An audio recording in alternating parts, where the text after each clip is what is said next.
unstoppable kick-ass confidence. Are you ready?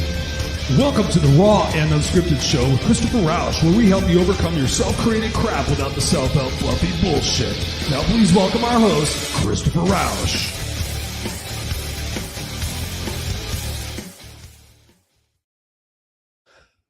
Hello, good evening, good afternoon, good morning. Tonight's conversation is deeply personal. It's about one that every single one of us will experience in one way or another, yet very few of us are ever truly prepared for. There comes a moment when roles begin to reverse. The people who once held our hands now reach for ours. The parents who once picked us up after we fell become the ones we help back to their feet. It's one of life's most profound transitions, and with it comes emotions that can be incredibly difficult to understand. As you can tell, I've been thinking about this a lot. Emotions like love, gratitude, fear, guilt, frustration, anticipatory grief. And somewhere in the middle of caring for the people who raised us, we're also forced to confront a reality we'd rather avoid. We're getting older too. Tonight isn't simply about aging parents. It's about changing identities. It's about family. It's about dignity. It's about legacy. It's about having the conversations we've been avoiding before time makes the decision for us. Tonight, we'll explore what happens emotionally when our parents begin to decline, and why caregiving can be both beautiful and exhausting, and what it means when both parents are gone, and how this season of life can become one of our greatest teachers instead of only one of our greatest heartbreaks. We'll even look ahead at the exciting advances happening in AI and medical technology and ask the important question: If we someday live longer, are we also learning how to live better? Whether you're currently caring for a parent, whether you've already walked through this chapter, or whether your parents are healthy today, I hope this conversation encourages you to make one more phone call, ask one more question, share one more hug, and say the things you've been meaning to say, because tomorrow isn't promised to any of us.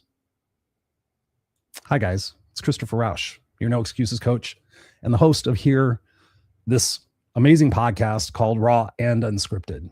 I've been doing this now for 7 years. We are on live video cast every single Tuesday night at 7 p.m. Pacific Standard Time, 10 p.m. Eastern Standard Time. And I come live because I love the adrenaline of being able to have these conversations with you. When I created Raw and Unscripted 7 years ago, it was because I was being interviewed on a podcast network. And the producer of the show said, "You would be amazing as a podcaster." And I said, "Thank you." I said, "I had a radio show for 5 years." I said, "I've thought about it." And so long story short, it took me about 3 weeks to come up with Raw and Unscripted. And I decided that name because that's who I am, is Raw and Unscripted. It's truly me sharing from my heart to you guys to make an impact. Long story short.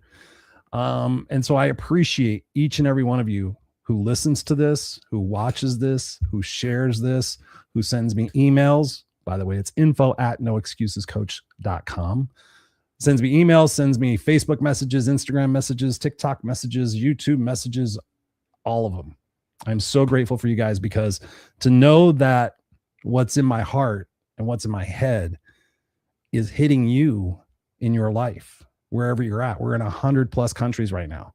Amazingly, China and Vietnam are two big markets that are quickly going up the charts, if you will.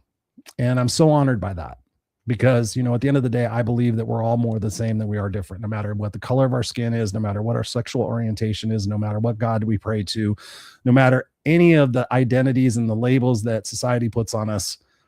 You cut us open and you split us down the middle, and guess what? We look the same. And no matter what political lines you're on, ultimately the conversations that I've had, even to that degree, in different countries, we all want pretty much the same thing. And tonight's conversation, like I just said, it impacts every single person on this earth, on this planet, dealing with our aging parents, dealing with our own mortality. And the reason why I wanted to have this show tonight is interestingly enough, I always look for signs on what type of topics to have for the show. I knew used to plan like 6 months in advance all the different topics, but now I've been just kind of going with my heart and what's going for that week. And I just realized with the situation happening with my mother-in-law, my ex-mother-in-law, I should say, I still call her mom. We've been divorced since 1993, I think. She had an accident. Long story short, wound up in the emergency room, and now she's in a skilled nursing facility. And she's always been independent. She's always lived on her own. She's always been a very powerful woman. But unfortunately, at 84 years old, the body, starts to have challenges. The mind starts to have challenges. And unfortunately, she's in a skilled nursing facility, and she is building up the strength and the ability to walk again on her own. There's all sorts of stuff in that. I have another one of my friends, she thought her father was going to pass away, asked for prayers. And I just got the word today that he might be going home.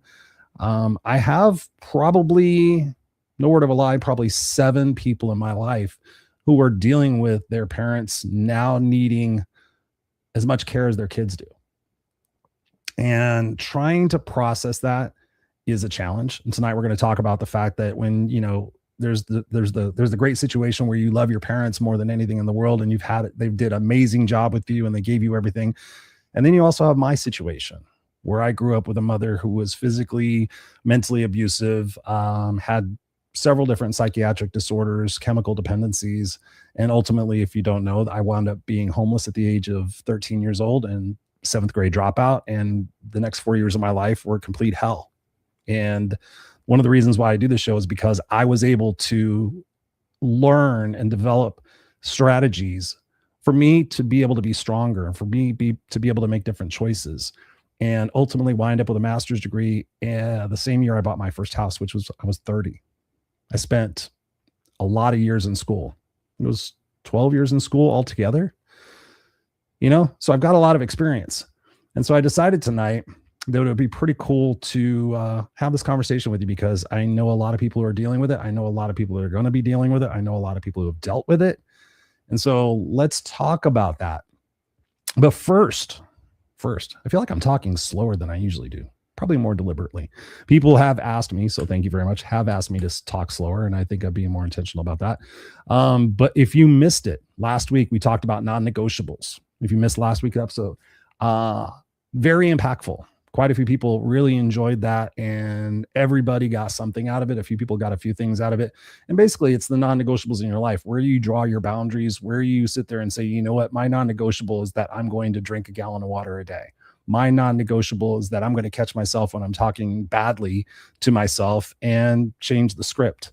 My non-negotiable is I'm not going to let people walk all over me. My non-negotiable is that I'm going to go to the gym at least 4 days a week. My non-negotiable is I'm only going to have a tiny bit of sugar. My non-negotiable, you insert it for yourself. And that's what that episode was about. It was about strategies. It was about some of the reasons why we don't keep our promises to ourselves. But before I continue with this episode, answer this question for yourself. How much different would your life be right this very minute, thinking back on all the years that you've been on the earth, if you kept all of your promises to yourself? I'm going to get up at 5 o'clock in the morning and go to the gym. I'm going to start eating better. I'm going to start taking better care of my health. I'm going to stop allowing emotional vampires to consume me. How much different would your life be right now if you kept your promises to yourself? And that's really what it's about, is how do we keep our promises to ourselves? How do we develop boundaries? How do we remove tolerations? So that ultimately, like we're going to be talking about tonight, ultimately, when we transition next phase of whatever our experience is in this soul universe, that we can look back on our life and be proud and be happy and not have a bunch of regrets. And in case you've never read the book or heard of the book, The 5 Regrets of the Dying. The 5 Regrets of the Dying is a fantastic attitude shifter, big time. And it's basically, if you don't know what it's about, it's a hospice nurse, people that deal with people who are dying.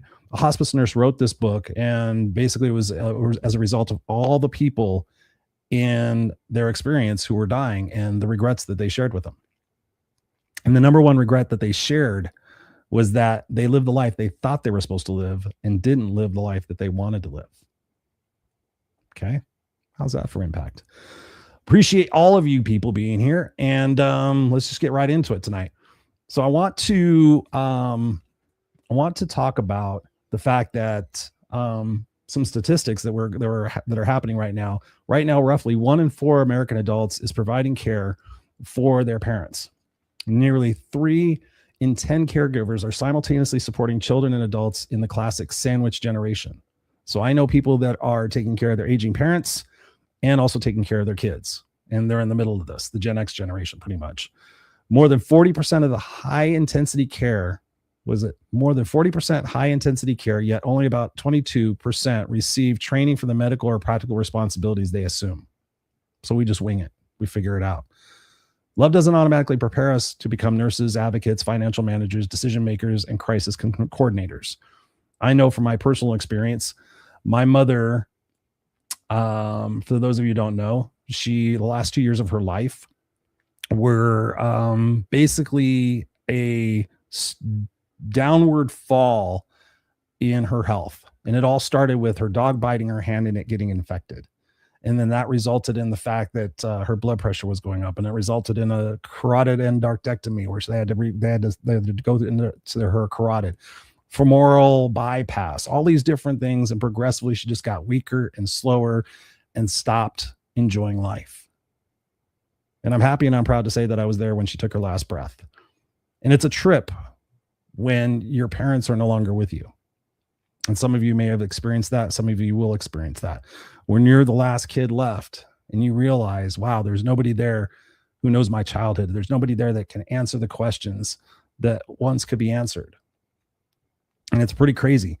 So I want to share with you the phases of what happens in the situation with our parents' decline, and kind of like the emotional, psychological situation. We're going to talk about a lot of good things tonight. So I highly encourage you to take notes as you're listening to this. If you're driving, obviously you can't. Actually, if you're driving, I won't even tell you that. So anyways, the first phase is the wake-up call. And this is the moment your brain says, my parents aren't invincible.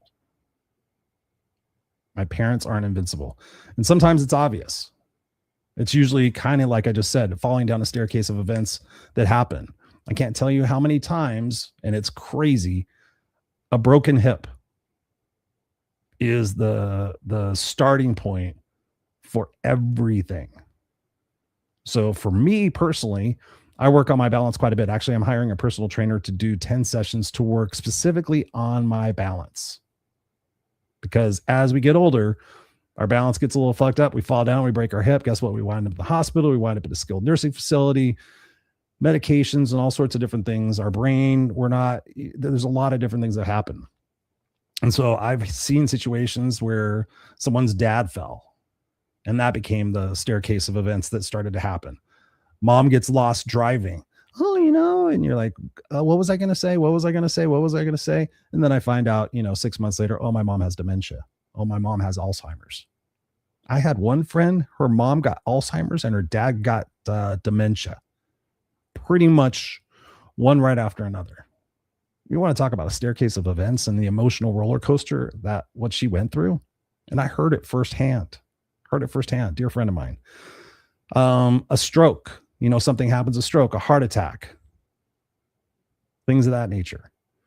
And ultimately, it's something subtle. Sometimes you just start to notice they're moving slower. They don't hear as well. They forget names. They ask you to lift something. They stop driving at night. And then suddenly you become worried every time the phone rings. What's it going to be now?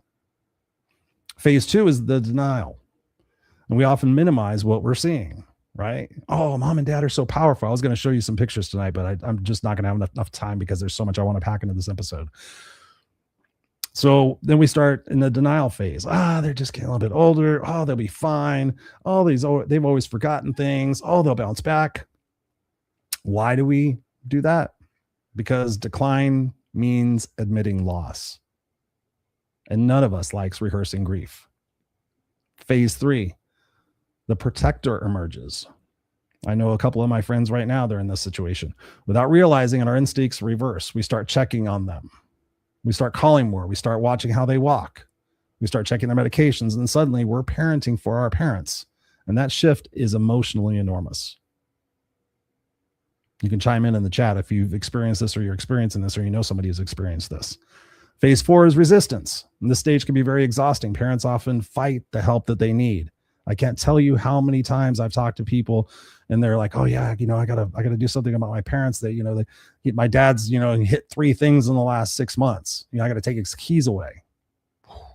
Oh yeah. Oh no, I gotta do this and I gotta do this. And it's crazy because we don't prepare ourselves for this. Right. And then we don't talk to our siblings, and there's all sorts of things that are wrapped up in that. We're going to talk about that towards the end of the show. So I encourage you to stay listening, but just imagine spending 8 years of your life making your own decisions. And then your children begin questioning, should you drive? Should you live alone? Should you sell your house? Should you give up your independence? And they resist. They're not fighting us. They're fighting the loss of who they've always been. My mother crashed my Bronco that I gave her because she went over a double yellow line and had a head-on collision. I told her, you're not driving anymore. You're done. You're done. I got her a motorized scooter. That was it. And as kids, I'm going to tell you this, you have to make sometimes the toughest fucking decisions and do the toughest things for their best interest and for their better health. Because I know me, I would be like, no, I'm good. I mean, actually, I wouldn't want to put my kids through that kind of stuff, but you just never know where you're going to be. And then phase 5 is guilt, right? I should visit more. I should call more. I know my friends, like, I keep losing my patience with my mom. She keeps asking me or telling me the same story over and over again. I just had one of my friends tell me that. She goes, how, Chris, I want to just tear her apart. She told me the same story. She's called me 3 times this week and told me the same story. And I told her a story about this guy and this grandfather and this kid, and how he kept asking, the dad kept asking the kid something, and he was old, and then dad was getting all frustrated and everything, and then the father remembered and says, hey, remember when you used to ask me all sorts of questions and I would just sit there and tell you the answer, right?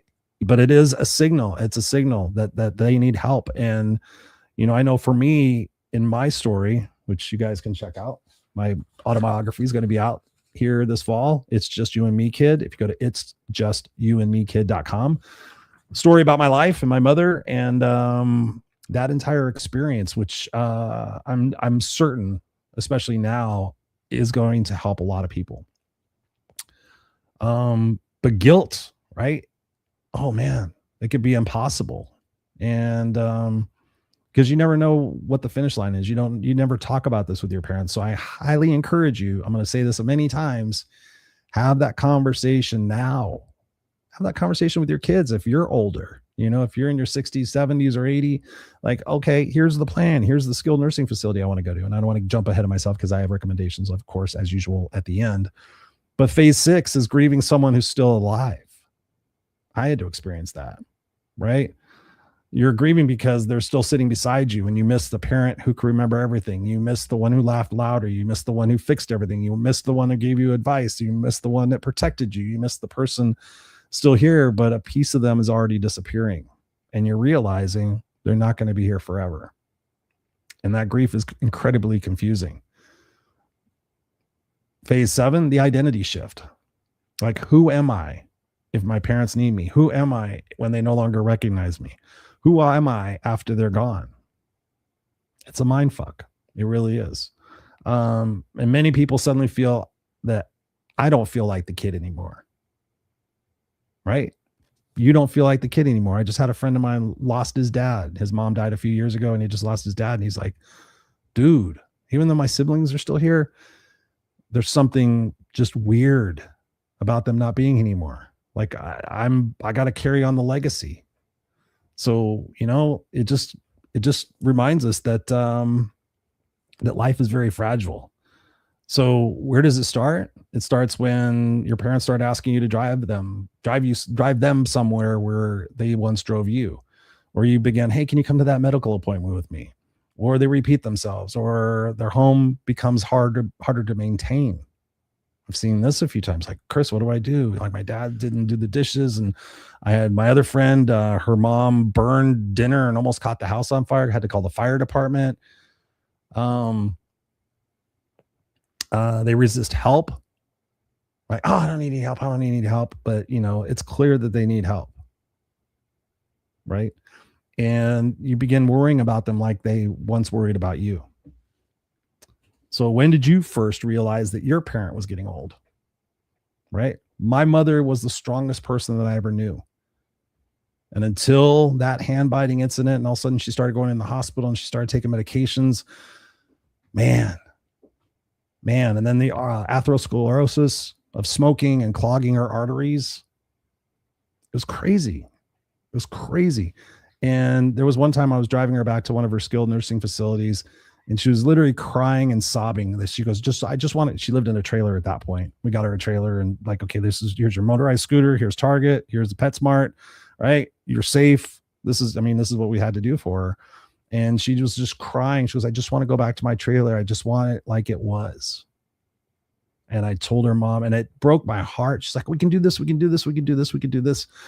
Well, my mom, I can't, for my own sanity, I can't, every time I see the phone ring, wonder what happened to you or what's going on. She had to go to the hospital. She had to go to the doctors, all these different things. And I'm like, you just can't do it anymore. And that sucked, right? That sucked. So, and then also you have the situation where you're now possibly caring for your parents, but then I have my friends who their kids just went off to school. So now they're like, okay, now my kids don't need me anymore. Now it's my turn, but now I'm caring for my parents. And so, of course, like I said before, there's anger, there's resentment, there's hostility, there's frustration.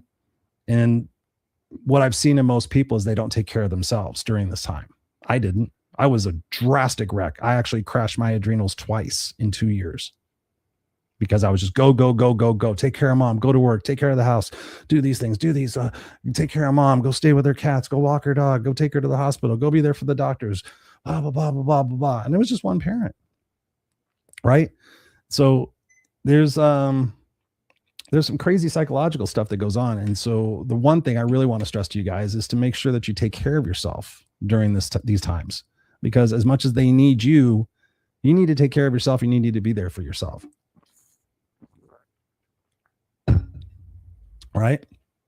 So all of this can really create a profound identity crisis, right? You may have been a son or a daughter. You may have been a parent, you may have been a spouse, you may have been a professional one, and then suddenly, all of a sudden, your children don't need you the same way that they did before. Your parents need you intensely. Your own body is beginning to change. You're starting to become older. Retirement's approaching, and it's pretty crazy. So this is a question I have for you guys. When everybody has needed something from you for decades, do you still know who you are when the phone finally stops ringing? Because so often, I'm a mother, I'm a this, I'm that, da, da, da, da, da, da. And so I want you to think about that. It's super important, because definitely you cannot prove your love by destroying your own health. And Lord knows I have seen that so many times. And so when both parents are gone, like even people in their 50s and 60s and 70s often described feeling like an orphan. And the death may mean losing the last person who remembers your childhood, or remember your last living connection to family history, or the possibility of receiving an apology, the hope that the relationship might someday become what you wanted. Someone you called when life became frightening. I used to always call my mom. I used to call my dad. My mom and I were best friends. I was daddy's little girl. Well, who am I now? Right? So when our last parent dies, we often feel ourselves move to the front of the line. Like, okay, I guess we're not going to be here forever. And that becomes very, very personal. So here's some questions that you can ask for yourself. Who am I when I'm no longer someone's child? Who am I when I'm no longer someone's child? What family role disappears with my parent? Right? We used to always go to my parents' house. And I tell you this, I tell my friends like this, like, what's one tradition that your parents used to do, or your mom used to do, or your dad used to do, whatever it might be? What's one tradition that they used to do that you really love that you can pick up and carry on in their honor? So if everybody went over to their house for Thanksgiving, is it possible? Okay, now everybody comes to my house for Thanksgiving. Yes, it's a lot of work. You can have people bring trays or whatever, but how cool is that to carry on that tradition for people? Right? What unfinished conversation am I grieving? Fortunately, I got to have enough conversations with my mom. This tip I'll give to you guys right now in case I forget it. But while your parents are still alive, while people are still alive, do something about your pictures, right? I have in this other room, I have 3 huge photo albums of pictures that I think are my grandfather's or my grandmother's family. Like they're so old. It's like when pictures first started. My mom used to go, "Oh, that's grandma. That's your great grandma. That's your blah, blah, blah." But now I don't know who any of those people are. I have 3 photo albums. They are worthless to me. The only reason why I hang on to them is I figure that someday I can scan them and the internet will be able to tell me who they are by facial recognition somehow. I don't know. But I literally have nobody that can tell me who those people are. So while your family is alive, pull out the old pictures and sit down and like, what's this? What's this? And then write on the back of it. Right on the back of it. And especially now, I was just talking to my wife about this. Between my wife and I, we probably have 20,000 digital pictures since Jackson's been born. Right? Okay, so how do we give that to him? What should we do? Should we make picture books? I told her the other day, I said we should be taking pictures and grouping them into folders at least. I'm like, oh, here's our Alaska vacation. Here's our Big Bear trip. Here's this. Here's that. Here's this. Because, I mean, yeah, he can go through and look at them, but he's not going to know the context of what it was. And I see a lot of people regretful on that. Like, oh, no, I wish I would have sat down and what a cool thing to do, to sit with your parents and relive the past and be able to do that. I just did that with my ex-mother-in-law. I actually literally did that a couple of months ago. I drove down to Fountain Valley. It's about an hour away, and went and got us sandwiches from her sandwich shop. And we sat down and I brought a photo album of when I was married to her daughter. And because I actually asked my ex-wife before, we're still friends and we're friends and we're really close. And I said, hey, would it be cool if I took a photo album to your mom, or do you think that would be upsetting to her? Because there's pictures of her daughter who passed away when she was 33, not her mom, but when her daughter was 33. She goes, no, it'd be a great idea. So I walked in the door and I surprised her and I'm like, hey, we're going to go down memory lane. And there was pictures of her and her husband. Her husband died 20 years ago, 26 years ago, 27 years ago, 26 years ago. So it was really cool. It was really cool. And so I encourage you guys to do that. Like, really. And then you can sit there and think, okay, what responsibility do I now carry for preserving the family stories? Like, now you're the King Kamehameha. And then here's the final one that's interesting. What will my own children remember about how I lived? Like, my son didn't get to see me take care of my mom, but oftentimes I have seen, because I've been alive for 57 years, I have seen kids see how their parents took care of their parents. And now those kids are taking care of their parents, and they're doing it because they saw how good their parents took care of their parents. If that makes sense, right? So you set the example, you set the bar, right? So yeah. So what do we do? I have so many notes. We're already halfway through the show. Thank you guys all for being here. I appreciate you guys here live. Not as many people usually as they are live.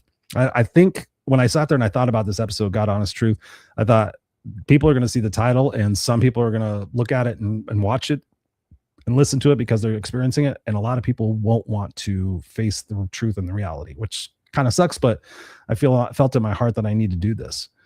So what do we do?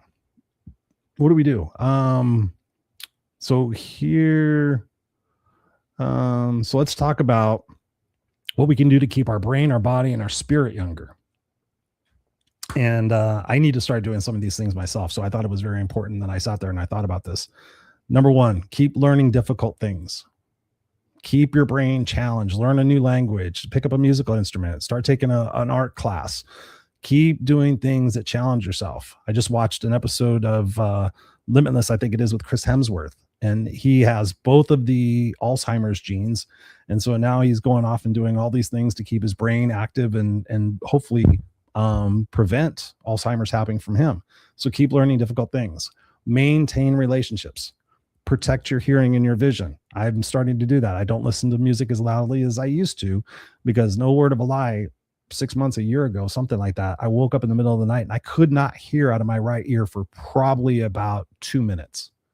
It just went dead. And I was freaking the fuck out. And I was thinking, okay, do I go to the hospital? What are they going to do? What's going to happen? And it came back.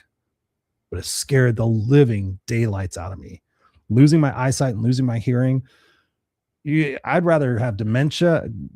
I feel bad for my family having to experience that, but I'd rather have that than lose my hearing or my eyesight. Oh my God. Address sleep problems. It's true that as we get older, especially into our late 60s, 70s, 80s, and on upward, sleep gets super broken. My mother-in-law lived with us for 3 years during COVID, and she would tell me about that. And so when I talk to older people, like, yeah, the sleep gets messed up, but it gets messed up also if you eat late. So you got to do things for yourself and use technology to be able to determine. Like, I wear an Oura ring, and so I know for certain that when I eat after 7, 8 o'clock at night, I usually go to sleep around midnight. When I eat after that, what it does is it keeps your heart rate up. And for you to go to sleep, I think your heart rate needs to be 65 beats a minute or less. So when you eat, then all of a sudden your digestive system is working, and then your body's working, and then you don't sleep as well. You don't go into deep sleep. You don't go into REM sleep, right? Huge thing is staying physically active, right? I remember when I was in my 20s, I saw some video or I saw something where somebody has said, when you get older, one of the number one things you could do is keep your hand strength, which seems kind of ridiculous, right? It is not. It is not. I carry one of those hand gripper things that strengthens your hands. I keep it in my truck. So when I'm sitting at lights and I'm bored and I'm like pissed off at the driver in front of me, whatever, I just pick it up and I start squeezing. So you maintain your hand strength. Guess what? You keep doing things.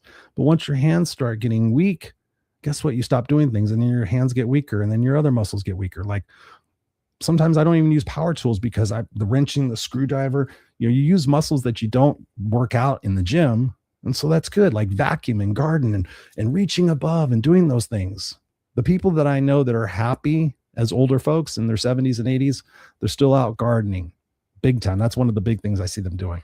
Still doing their housework, like still doing things that keep them going. And then also going to trainers and doing Pilates and doing yoga and doing balance techniques and strength training. Strength training is massive. Like, I'm 57. I'm still working out and doing my weights. And trust me, it's getting harder. And I sit there and I think, oh my God, what is it going to be like in 10 years when I'm 67? And there's two thoughts of mine that you can go down, that it's going to be harder, or it's going to be just as good, or it's going to be better. So 3 things. And so I sit there and I put in my mind, I need to continue making better decisions now at 57 so I don't regret it at 67, because there's still always time. There's still always time. I could eat a little bit better. I don't drink hardly at all anymore, alcohol. So that's good. But just those little itty bitty things, like going out for a bike ride, I walk the dogs quite a bit, walk on hills, and go for hikes, like all that stuff. It's really good. Right. It's crazy. It's crazy what's going on. The body, like your muscle and your balance and your mobility, like I said, nutrition, fall prevention is so massive. Sit there and think about hiring a personal trainer and really working on your balance and being able to, like, if you get knocked over or you miss a step or something like that, you can catch yourself. There's some days where I've had situations, that's why I'm focusing on it, where I've almost lost my balance and fallen down the stairs. Right? No, I'm not going to do that. I'm not going to fall down the stairs, because again, that could be the one thing that leads to the next thing that leads to the next thing. So another thing you got to keep working on is our spirit, right? Depression sucks. You start getting depressed, you start losing interest in things. I watched my mom go from doing crossword puzzles. She would do the premier hard extreme crossword puzzles. And then one day I said, you want a new crossword puzzle book? She goes, no. She stopped playing solitaire. And she stopped doing those 2 things. I knew it was done. And then I thought, oh, this will be the time that she watches all those old VHS tapes that she recorded. So many shows. She had boxes and boxes of VHS tapes of her favorite shows that she recorded while she was working. And she said, oh, one day when I retire, I'm going to watch them. I'm going to sit down and watch them. She never fucking watched them. I tossed them in the trash. It sucked. Boxes of recorded VHS tapes, all these things written on them, really perfect, right? So you got to keep your spirit going. You got to put something on your calendar worth anticipating. I tell people this all the time. Like, always have something on your calendar that you're looking forward to. That gets you excited. That keeps the momentum going. I mean, for a while, it was our Alaska trip. I gave that to my family as a Christmas present. And so we just went on it, obviously, a couple of weeks ago, or actually 3 weeks ago, I think already. So having something on your calendar to look forward to, have a camping trip, have a spa day, have a lunch, have, a date night, have things on your calendar that you're looking forward to, because that keeps you going. Like, oh yeah, I'm going to get through this. Right. Being needed. This may sound crazy, but be needed. Don't build your identity entirely around being needed, but do things that you can be in service to others. Right. Like one of the things my wife's an amazing singer. And so I said, how cool would it be to start going to old folks homes and start singing for older people. I was like, I say old people, but older people. Make younger and older friends, right? Have relationships. I've found, and I am not the greatest at this, but relationships, in-person relationships. When you look at, you can study these things called blue zones. If you're interested in this, if you go into YouTube and you type in blue zones, there's a guy, I can't remember his name right now, but he does a fantastic job of interviewing older people and talking about regrets and talking about the things that helped him live to be 100. The bad things about living to be 100. I remember this older guy, the interviewer said, oh, it must be so awesome. You made it to 100 years. You know, how cool is that? And all the things you've seen. And the first thing out of his mouth, he goes, I've seen all my friends and my family die. Yeah, he didn't look happy. He looked kind of mad that he was still here. And he kind of said as much, but you know, he was still here and he was still taking care of himself and still independent and still cooking for himself and still going to the grocery store. So it's pretty incredible what you can do. So make friends, tell stories. How cool is it to tell stories and go down memory lane, and reminisce? My current mother-in-law lives in a assisted living facility. So she has her own like apartment, but they have to share their meals together and they have activities and stuff like that. It's really super cool. I'm sitting there going, I'm jealous, kind of. I'm jealous. She has a 1-bedroom apartment, has a little mini kitchen in it, but all their meals are prepared. They have swimming and volleyball and chair volleyball and stuff like that. Another thing to do to keep your spirit alive is to repair relationships that you have. Because so oftentimes, oh yeah, I should call that person, or something's hanging over your head that you just don't quite take care of. And so doing that is pretty incredible also. And the final thing on spirit is to laugh out loud. Like, who are your favorite comedians? And make it a point. Like my wife and I watch comedy on Netflix and YouTube all the time.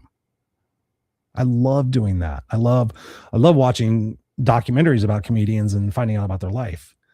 But all of this kind of winds up for us to end in the mortality mirror. Watching our parents age forces us to ask questions that we have up until this point successfully avoided. Not when will they die, but what am I doing with my life? Because we suddenly realize that time is no longer theoretical. We start noticing our own gray hair, our own aches, our own bags under our eyes, as I'm starting to notice. Friends getting sick, friends retiring, friends dying. The big thing I'm seeing right now that I just started going to therapy yesterday for a couple of things. But one of the things I brought up to her that I wanted to process is my own mortality. Like I'm 57 years old and I find myself more often than not, and not intentionally, but just thinking about life and thinking, oh, especially when somebody dies, like, you know, some famous actor, I can't remember his name, Sam something or other, Sam Altman. I think Sam, no, that's the AI guy. Sam something or other. He was in Jurassic Park. He just passed away. Wonderful man. And I was like, okay, that's, let's see, 57, 3 is 60. That's 23 years.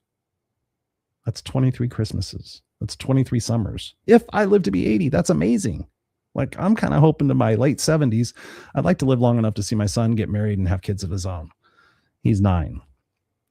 That tells you something about what I intend on doing and what I'm doing to take care of myself and take care of my body so that I ultimately don't pass before that. But also, like I told my therapist yesterday, I said, you know, I also understand that if I do, then that's just how the story goes. I mean, there's so many stories I hear on the regular about the nicest person. We watch sometimes, my wife loves to watch murder mystery, or not murder mysteries, like the Dateline shit. And there was this one story recently. I can't remember the killer's name, but he had fucking tattoos on his face. It was pretty crazy. But there was a woman in there who wasn't bothering anybody. She was just walking to school. She had a job as a teacher. She was walking, and this guy asked for directions, and she was super nice and wound up dead. And I'm like, when it's your time, it's your time. But obviously, while we're here, we can do our best, because I mean, I could live to be 95. I could look back at being 57 and going, oh my God, I used to sweat about not living long enough. And here I am. So the point is to really enjoy your moments, but also like recognize the reality of situations, right? And taking care of your parents and thinking about this is important. So what's some of the things that you can do? Like some of the things you can do, like here's some things that I recommend you to do before a crisis happens. And you can ask your parents this, like have conversations with them. Ask them, what does a good final chapter of life look like to you? What does a good final chapter of life look to you? I've had to think about that myself. Like, how would I like to have my last 5 years, my last 10 years? Well, I'm 57. If I live to 77, that's 20 years. You have to be honest with yourself. You have to be honest with the reality of situations. So what does a good final chapter look to you? Would you prefer to live where would you like to prefer to live if remaining in the home becomes unsafe? Right? So I know a lot of people don't want to be a burden to their kids, big time. So the one thing I really respect about my mother-in-law right now is that she saved money into a thing, and she's like, okay, I've got my assisted living fund all set up. Like, I don't want to be a burden to anybody. She knew when it was time. She sold her condo. She's like, hey, I need to go into one of these places. And one of the places that we chose is that if she ever needs really assisted living, like she's independent living now, but on the other side of the place, there is assisted living. Like if you start to need medical care or something happens. So it's a really good place, and it's a really smart decision. So you have to ask your parents, like, okay, so what happens? What do we do? Talk to your siblings. Also talk about medical decisions, like who's going to make the medical decisions. Usually it's the siblings all step back except for one. That one winds up having to take it. And then it's like not discussed. And then there's resentment and all sorts of stuff. I can't tell you how many stories I have heard that brothers and sisters get along fine, and then mom and dad get sick or something happens. And it's craziness, especially when it comes to the will. Guys definitely should talk about that. So who's going to make the medical decisions? If your parents are getting to that stage, sit there and consider, like, okay, should we do we have an advance directive? Right? You know, what's going to happen? Do we resuscitate? Do we not resuscitate? Another thing that's massively huge is asking your parents, like, what legal documents do they have? What financial documents do they have? What insurance documents do they have? Do you want to be buried, or do you want to be cremated? Do we have the spot picked out? All those different things. Like, really, really take this word of advice and consider this, because the people that I know that have made these decisions are so much happier. The people who have to make the decisions, the parents that have to make these decisions for themselves, like, okay, now I've already got my plot picked out. I want to be cremated. I want to be spread out at the ocean. I want this going to here. Want this going to there. Just to share with you personally, I'm going to make a document, because I was sitting there thinking, I'm like, oh man, if I died, my wife doesn't know, I've got some CDs over there that are worth some money. I've got some Hot Wheels cars. So I'm literally going to make a after I'm gone document. I'm going to tell her about it. There's going to be an envelope right here in my desk drawer, very front. Like, if something should happen to me, here's the things I want you guys to know. Here are my goodbye letters, right? If you really want to get a lot of closure in and be able to say, okay, hey, shit, if something happens to me, I know I've got that stuff taken care of, and it's not hanging over my head. I often think about that. Like, oh, if I died tomorrow if I slipped down the stairs and busted my head open and wound up dead, I would feel really bad that, I wasn't able to say my final thoughts to people. And heart attacks happen, accidents happen. You just never know. Aneurysms happen, strokes. I mean, you just don't know. I've seen people, I see, again, when I see people that are passing away, whether they're famous or not, I immediately look at their age. I just saw somebody, as I was doing research for this, they were 56 years old and got dementia. I'm 57. So it's crazy. Quality of life. Talk to them about that. Right. And think about in terms of dignity also, right? What's good for them. And also be prepared that, especially if you're taking care of aging parents who can't take care of themselves anymore. I remember the day that my mom was at my house and she said, you're going to have to help me go to the bathroom. And I'm like, okay, I'll wheel you to the bathroom. And she's like, no, you're going to have to help pull my shorts and my underwear down. Because at that point she had an amputation and she was very weak from having lung cancer. And I literally said to her, my mom, really? Like, my mom had a tumultuous relationship and it was very tough, the way she's treating me. And I'm like, now I got to do this. I immediately switched my attitude to be grateful for the fact that I was there to do it. But yeah, it was uncomfortable and it was sad and it was frustrating. But as I look back at it, that's a tender moment that Jesus Christ, it went from her smacking me and telling me how stupid I was to me being able to be there as an adult in my own house to help her in this very vulnerable moment. Because my mother was one of the most powerful people that I could ever know. And I remember one time after her amputation, she said to me, somebody walked by us. She was in a wheelchair and we were sitting outside her skilled nursing facility. And somebody walked by pretty quickly and she just took a drag off her cigarette and she said, I used to be able to do that. I'm like, do what? She goes, walk fast. I'm like, oh yeah, you did. Like on my little legs, I was 5 years old and she's like, keep up with me. And if I didn't keep up with her, she would pinch her fingernails into my hand and make me walk faster, almost dragging me. So yeah, this is a tough situation to consider in your life. So what can you do? Here's what I challenge you guys to do in the next 7 days. Have one honest conversation with an aging parent. Ask what they want, not only what they fear. Here's another thing. Preserve one piece of their history, their story. That's pretty cool. Record their voice. I wish I had video of my mom. I have one video, and that was when I got married to my first wife, of her and me dancing, the mother-son dance. I don't think I have any other videos of her, and I regret that. So make videos, have dinner, record the dinner while they're still young, while they're still active. Sit down with them and do an interview style situation. So tell me about your childhood. So tell me about what was the first thing that made you smile. Tell me about how you met dad, and like have it on camera. Maybe you can share it with your grandkids one day. Like, oh, here's mama and papa, whatever it might be. Another thing you can do in the next 7 days is make one decision about their own aging or about your aging, right? Create a medical directive, do a living will, do a living trust, do whatever you need to do. That's something I need to do in my life. Quite honestly, as I was thinking about this episode and thinking about my own mortality and everything else, and my wife's, right? Even though she's 10 years younger than me, God forbid. Okay. And it's stuff we don't want to do. It's uncomfortable. And it's sad. And we don't want to face reality. But I've seen so many people experience the dreadful regret. I wish I would have. I should have. I wish I could go back. I wish I'd have done it sooner. Right? But we don't want to face those things, but they're challenging, they're difficult, and they remind us of our own situation. But this thing called life has a expiration date. It truly does. And for me, that's very frightening. I'm not afraid of dying. I'm afraid, or not even afraid. I'm concerned about how it's going to happen. Because again, as I get older, it's like, oh my God. Like I will share this with you guys because this is Raw Unscripted, and this is us having a conversation together. What was it? Oh, I was watching that longevity guy, the guy that don't die guy. I can't remember. Brian something or other. He's trying to reverse age and he's doing all these things, but he literally just declared publicly that he found out he has autoimmune disease.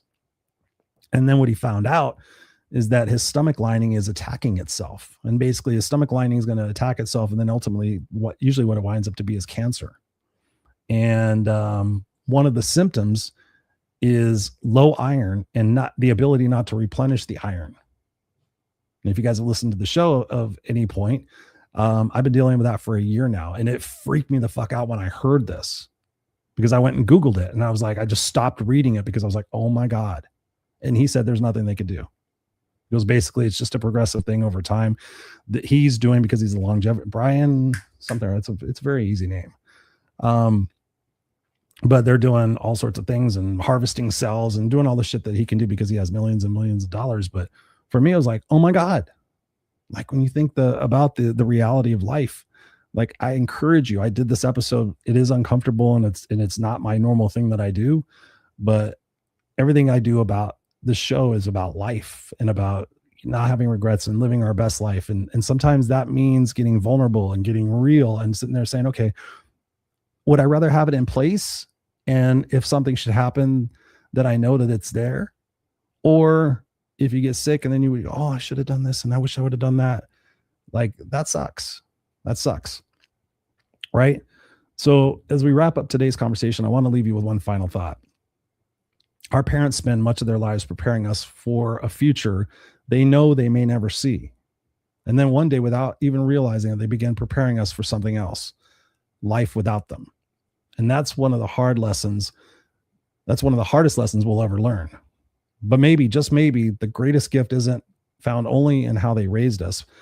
It's found in what their aging teaches us about our own lives, that our time is limited, that the people we love deserve to hear it while they're still here, that forgiveness is lighter than resentment, that memories are more valuable than possessions, that presence is worth more than perfection. So here's my challenge for you this week. Think about your own situation. Do this exercise. Write your eulogy. Boys and girls, ladies and gentlemen, I wrote my eulogy in 2008, and it was when I was attending a funeral, and I thought, if I died tomorrow, who would show up and what would they say? If I died tomorrow, who would show up and what would they say? And I realized at that point, 10 or 15 people would show up with Miller Genuine Draft beer and Jack Daniels and Bon Jovi and Motley Crue records, and they would talk about all the stupid shit Chris did. Oh my God, remember that time he fell asleep when we stacked food on his head? Remember that time he got drunk and couldn't find camp? Remember that time, blah, blah, blah, blah, blah. Oh yeah, he used to be a 7th grade homeless dropout who got a master's degree and changed the world. And I didn't want my whole life to be a joke and about me partying and all that stuff. I wanted it to be about the impact that I've made. And so as a result, when I went home and I wrote my eulogy, what came out of that was a particular section of that said, Christopher Rausch will have fought for what's right and what's fair. He will have risked for which that mattered. And he will have left the earth a better place for who he was and what he did. And when I saw that, I got tears in my eyes.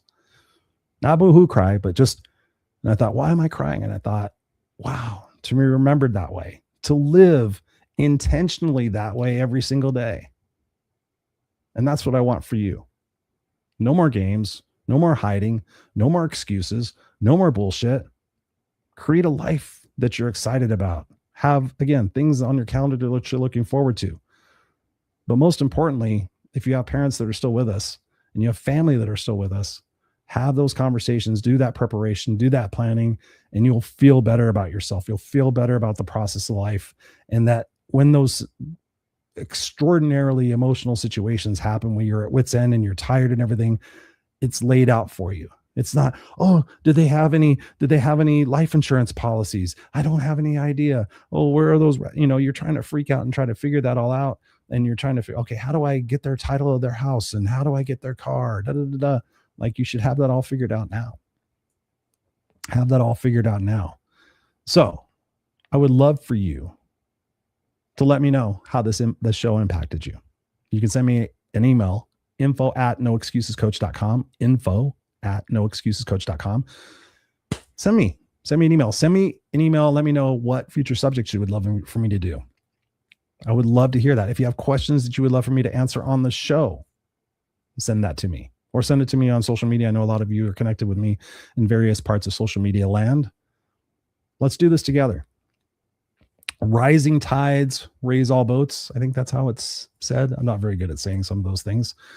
But my intention tonight was to raise the water for your life and bring about some honesty and some truth that none of us are going to get out of. So I think about this also. Like, rather than waiting for people to die, here's my final suggestion to you. I would love for you to take this and run with it. Now, instead of waiting for people to die, and usually people die and then all of a sudden we'll go travel to another state for their funeral. We'll spend the money that we don't think we have.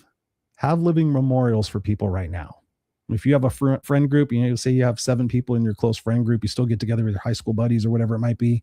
Like, sit there and decide, hey, once a year, let's get together, let's say in October, and have a living memorial for all of us. And that's where we go around the room and each one of us shares something about the other person. Because you sit there and I think about that funeral and I think about all the funerals that I've been to. And I think, like, I know the person's here in spirit, But how cool would it be for that person to be sitting here and going, oh my God, there is 200 people here that I've impacted over my life. And they're here to honor me and to talk about all the things that I've done in my life that help them. How about we do that while people are alive? If we do that while people are alive, how much more significant will that person feel? Perhaps that person will start taking better care of themselves because oftentimes we don't realize the impact that we're having. So I encourage you to do that. I would love for you to do that for me. Send me some sort of thing. And if I passed away, what would you say to my wife? What would you say to my kid? I would love to see that personally. That would be pretty cool.